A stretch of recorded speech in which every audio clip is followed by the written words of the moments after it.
Good morning बच्चों।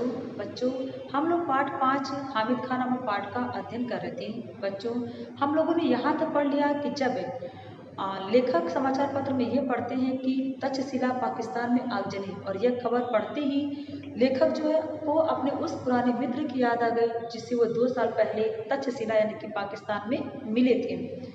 बच्चों, तक्षशिला पाकिस्तान लेखक किस लिए गए थे? तो तक्षशिला में जो पाकिस्तान में समय है, वहाँ पे लेखक के तक्षशिला के पौराणिक खंडहर को देखने गए थे। और जब वो देखने जाते हैं तो उस समय बहुत ही गर्मी थी और वो भूख प्यास से पीड़ित थे, इसीलिए इसी तलाश में वो एक गांव की ओर चल पड़ते हैं। और गांव में उन्हें एक दुकान दिखाई देता है जहाँ पे कुछ चपातियाँ सेकी जा रही थी। और लेखक जब उस दुकान में पहुँचते हैं तो वो जो है उस दुकानदार से खाने के लिए कुछ मांगते हैं। तो बच्चों, हम लोग यहाँ तक पढ़ चुके हैं, आइए अब आगे बढ़ते हैं।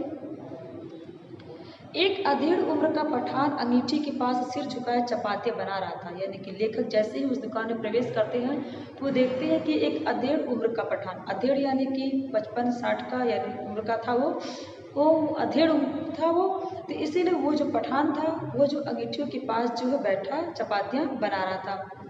मैंने जो ही दुकान में प्रवेश किया, वह अपनी हथेली पर रखे आटे को बेलना छोड़कर मेरी ओर घूर घूर कर देखने लगा। यानी कि जैसे ही लेखक उस दुकान में जाते हैं, दुकान में प्रवेश करते हैं, तभी उन्होंने देखा कि वो जो चपाती बना रहा था वो जो है पठान, वो बेलना रोटियों का बेलना छोड़ करके इन्हें घूर घूर कर देखने लगा। मैं उसकी तरफ देखकर मुस्कुरा दिया। अभी मैंने बताया था बच्चों की लेखक ने अपने अनुभवों से जान लिया था कि परदेश में मुस्कुराहट भी किसी की रक्षक और सहायक होती है। सो लेखक ने यहाँ पर अपनी उसी मुस्कुराने की आदत को लेकर के उस दुकानदार ने जब उन्हें घूर कर देखा तो उन्हें देख कर उन्होंने मुस्कुरा दिया। फिर भी उसके चेहरे के हाव भाव में कोई परिवर्तन नहीं हुआ। वह बेपरवाही के साथ तीखी नज़र से मुझे निहारे जा रहा। यानी कि लेखक के मुस्कुराने के बाद भी उस पठान के हाव भाव में कोई परिवर्तन नहीं हुआ। यानी कि वो मुस्कुराया नहीं, वो ऐसे ही बना रहा, जिस तरह से खड़ा रहा सपाट एकदम घूरते हुए, उसने कोई प्रतिक्रिया नहीं की। खाने को कुछ मिलेगा? मैंने धीमी आवाज़ में पूछा। तो लेखक जब देखे कि कुछ बोल नहीं रहा, कुछ कह रहा, तो उसने धीमी आवाज़ में लेखक ने पूछा कि क्या खाने को कुछ मिलेगा? चपाती और सालन है, वहाँ बैठ जाइए, उसने एक बेंच की तरफ इशारा करते हुए कहा। बहुत ही सपाट लहजे में उसने कहा कि चपाती और सालन। सालन बच्चों गोश्त या सब्जी का जो शोरबा होता है उसे बोलते सालन।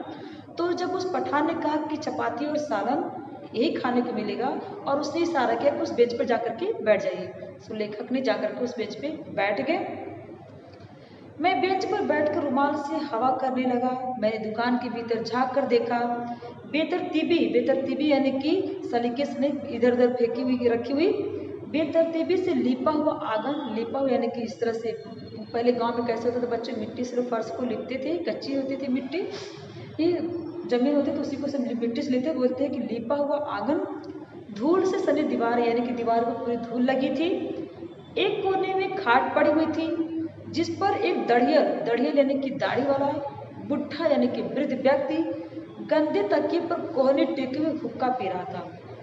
यानी कि जब उस पठान ने लेखक से कहा कि आप उस बेंच पर बैठ जाइए, लेखक जब वहाँ बैठते हैं तो वो अंदर के दृश्य को देखते हैं। तो अंदर कैसा था?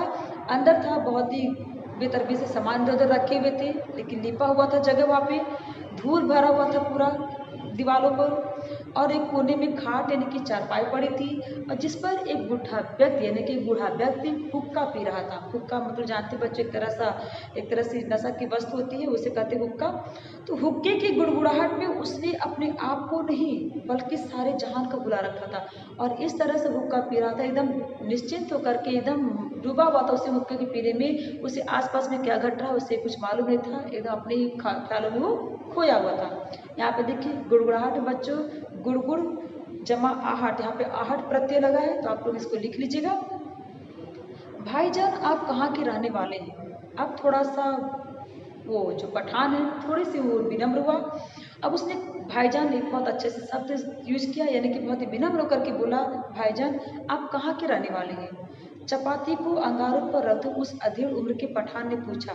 चपातियाँ बनाते हुए उस पठान ने लेखक से पूछा कि आप कहाँ के रहने वाले हैं? मालाबार की मैंने जवाब दिया। जब लेखक ने देखा कि इस तरह से प्रश्न कर, तो उसने उत्तर दिया लेखक ने कि मालाबार के, यानी कि मैं मालाबार का रहने वाला हूँ। उसने यह नाम नहीं सुना था, उसने इसके पहले नाम नहीं सुना था। आटे को हाथ में लेकर गोलाकार बनाते पूछा, यह हिंदुस्तान में ही है ना? यानी कि इससे पहले उसने नाम नहीं सुना था, तो इसलिए उसने पूछ लिया कि यह हिंदुस्तान में ही है ना मालाबार? तो लेखक कहते हैं कि हाँ, भारत के दक्षिणी छोर मद्रास के आगे। बोले कि हाँ, भारत के दक्षिणी छोर में है और ये मद्रास के आगे है मालाबार। क्या आप हिंदू हैं? पुनः वो पठान प्रश्न करता है कि क्या आप हिंदू हैं? तो लेखक कहते हैं हाँ, एक हिंदू घर में जन्म लिया है। लेखक कहते हैं कि हाँ, मैंने एक हिंदू घर में जन्म लिया है। उसने एक फीकी मुस्कुराहट के साथ फिर पूछा, क्या आप मुसलमानी होटल में खाना खाएंगी? अब उसको थोड़ा सा आश्चर्य भी हुआ, तो आश्चर्य मिश्रित उसे मुस्कुराते हुए पूछा कि क्या आप मुसलमानी होटल में खाना खाएंगी? मतलब आप एक हिंदू हैं और हिंदू होकर के मुसलमानी होटल में आप खाना खाएंगे? इस तरह से उसे आश्चर्य हुआ। लेखक है क्यों नहीं?